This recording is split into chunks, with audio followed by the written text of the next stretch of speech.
That's not true. That's not true.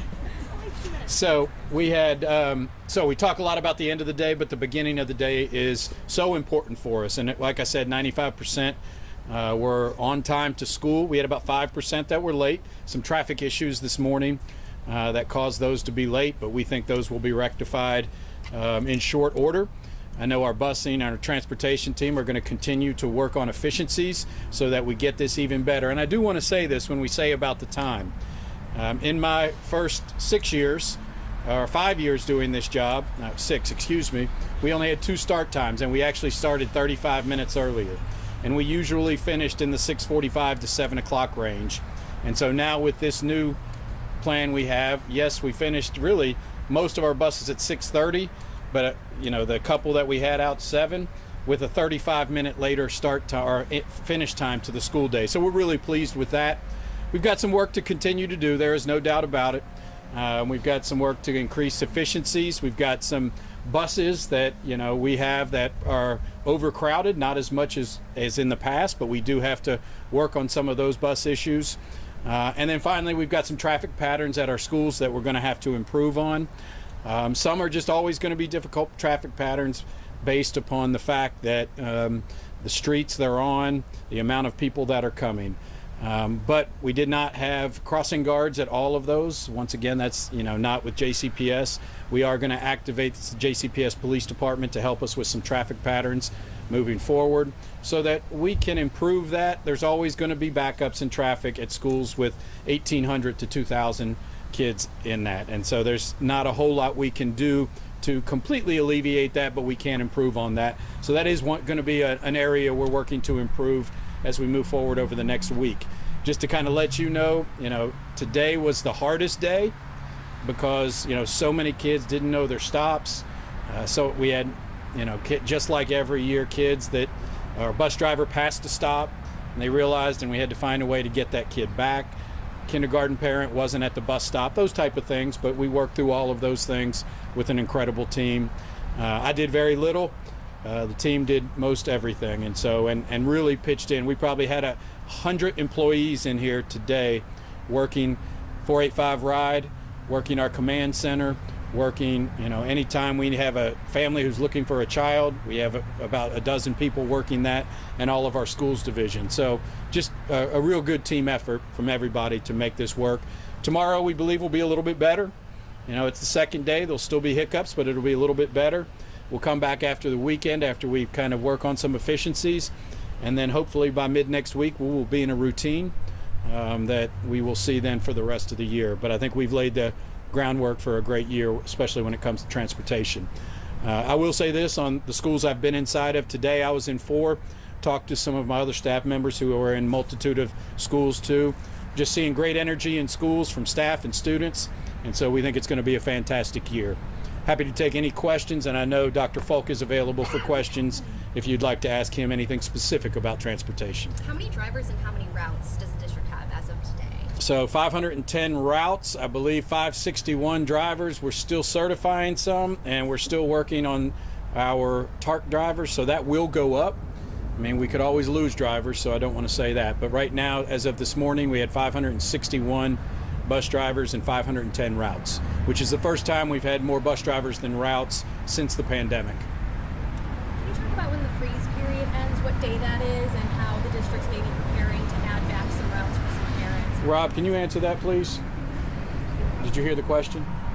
It was, when does the freeze period end, and how is the district preparing to add back some routes? Or, stops for some parents that may not have them? So the freeze period ends next week, and we are routing the students that are currently in the queue, and the students, once they get through the queue, we'll route them to the schools that they're at. We expect a turnaround of anywhere from 2 to 4 days on those.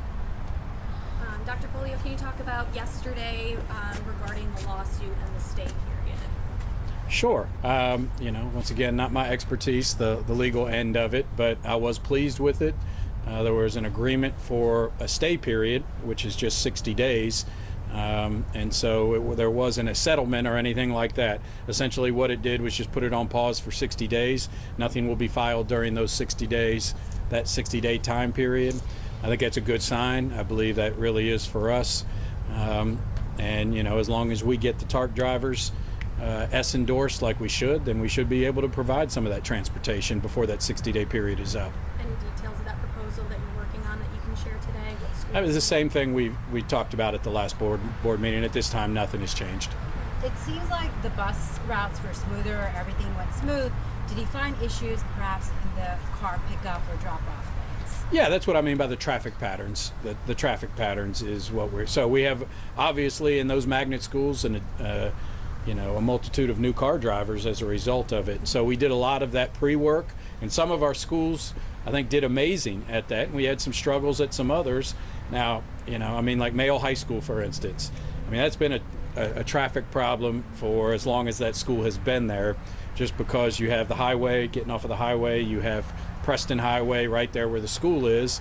So clearly not ideal traffic pattern for a 2,000 student high school, but we have what we have. And so we're going to work to improve that. I think the afternoon was a little bit better, but we've got to work to improve the pickup line. I think Mayo, I understand Audubon is probably one we've got to improve. Manual is one we'll continue to work on and improve. That I think is a challenge. We have some of our reside schools too that have some. So Ramsey Middle School, for instance, has been an issue. They have one entrance and exit for two schools on the same property with a very small parking lot. So it was not built ideally for incoming traffic and traffic leaving. So, there's maybe a few others, but I know we did have an elementary traditional school that I think had some traffic problems. Schaffner, right? Schaffner had some, so that's another one. But our police department will help us out with that. We've got to have some traffic control in front of those schools. And is that where you're talking about the crossing guards as well? Yeah. Can you just elaborate a little bit more on what the plan would be starting tomorrow and the next week? Well, that's not something that's going to be fixed overnight. We have not really had the chance. We are working to get some staff out there. Crossing guards are employees of LMPD, not of JCPS. And I know they have a real shortage of crossing guards too. And so they're struggling with, and we're working on some things to try to improve that and help them out with that. We can't hire crossing guards, but we do have police officers. That's probably a short-term fix, but we're going to work to support those schools with short-term fixes and then continue to work. Now, I'll say this, those schools are probably all going to have issues throughout the year. That is not, I don't want it to make it sound like we're never going to have traffic at Schaffner, coming off of Crumbs Lane. It's gonna happen. It happened last year. It happened the year before. But we're going to work to alleviate that through some of our staffing.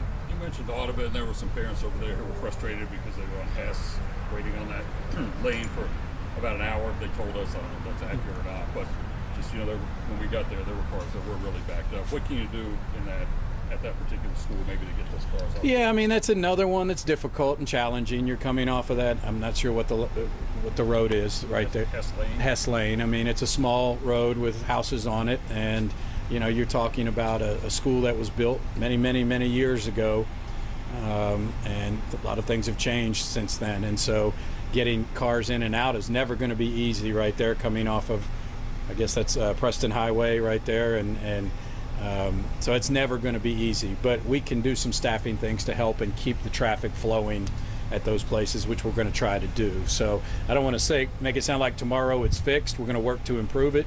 But I think that's our biggest improvement area. Continued efficiency with the buses, and then traffic pattern at about a half a dozen schools. When you say 94% or 98% were on time? 95% were on time this morning, yes. This morning. When you say on time, do you mean they got there before the bell, or they got there at the time that they were supposed to get there per the schedule? I believe before the bell is that, yeah. So, it still may be behind the actual schedule, but did not miss instructional minutes is maybe the way I should say it. Okay. Definitely a better start to the school year this year compared to last year. Mm-hmm. Do you feel redeemed? More than anything, I'm glad to at least be able to put last year's start behind us, because, every headline that you all wrote, and rightfully so, talked about last year and the first day of school. So we've now had a successful first day of school. I don't know if redeemed is the right word. I feel like we learned a great deal. All the systems we put in place were put in place because of last year. I don't know if we would have come to this much better solution where we are right now if we had not gone through that. So painful, and something I would never want to go through again, but learned a lot from it and really improved from it. So I think if we, I don't know for sure, but if we had limped along like we had the 2 or 3 years before and kept limping along, I think we would still see kids missing a lot of minutes. So in the end, I think, we're going to have some silver lining out of it, although it was extremely challenging. Parents of bus riders that still dealt with some delays. I've talked to a few who didn't have their kid home until 2 hours or at least an hour after they were expected. What would you say to them? Want them to know? Oh, it's going to get much better. I mean, almost all of the situations where we had late buses, just like any first day, and I want to say this is every first day. I know there's a spotlight on it now because of last year, but every first day there are issues. A bus driver gets lost. We had a high school that it was, instead of releasing their kids after 10 minutes, it was 20 minutes. There's just issues that are not major issues, but when they stack on top of each other, they make some of the times later than they should be. So those efficiencies will improve dramatically. A message to the teachers, principals that were there late tonight helping out. I ran into one who had dropped a student off because their bus hadn't showed up. Yeah, and a lot of times, I don't know if it hasn't showed up or, we have some buses that may have missed a stop or something of that nature. All the buses that were supposed to get to school got to schools. And so, I'll say this always, especially from 2020 on, the staff at JCPS has just been incredible. The teachers and principals have been amazing. They continue to step up and face challenges that, a decade or 2 decades ago, educators didn't have to face. Meanwhile, being in an atmosphere of very combative to public education. So I can't say enough about the people that work at JCPS and how great they are. Anything parents still need to know going into the next couple weeks? Hotline still open? Yeah, hotline will still be open. We'll keep that open for a while. I don't know the exact date on that, but we'll keep that open for a while. We're going to work on, once again, on those efficiencies. We're going to work on traffic patterns, and obviously after the pause period, fixing some of those stops and routes that need to be added. And then the next big thing is going to be the TARC drivers and adding back some stops. We will be talking about that at our next board meeting, which is August 20th. That will be the time we talk about that, so it's on the agenda for now. So it's more for Dr. Folk. With the freeze period and as you get these kids in the queue, do you think that Start again, I can't hear. with the freeze period and the kids that have requested bus stops since, is that a significant number? Do you think that's going to delay you guys in any sort of way? It's just kind of like tapping back in? The number was actually less than what we expected. I don't think it's going to significantly delay us. As I said, it would probably be 2 to 4 days once we start back. I think we can probably have quicker service than that. There will always be some that may be like one-offs or a unique situation which may take longer, but our routing team has done a really amazing job being as quickly and efficiently as they can. Thank you, guys. Thanks, guys. thanks, guys. Thank you.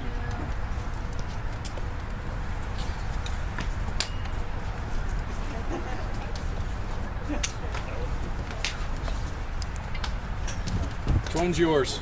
This one, thank you so Bigger much. one, okay. Weave through that. I have the same. I put it back in this turned off.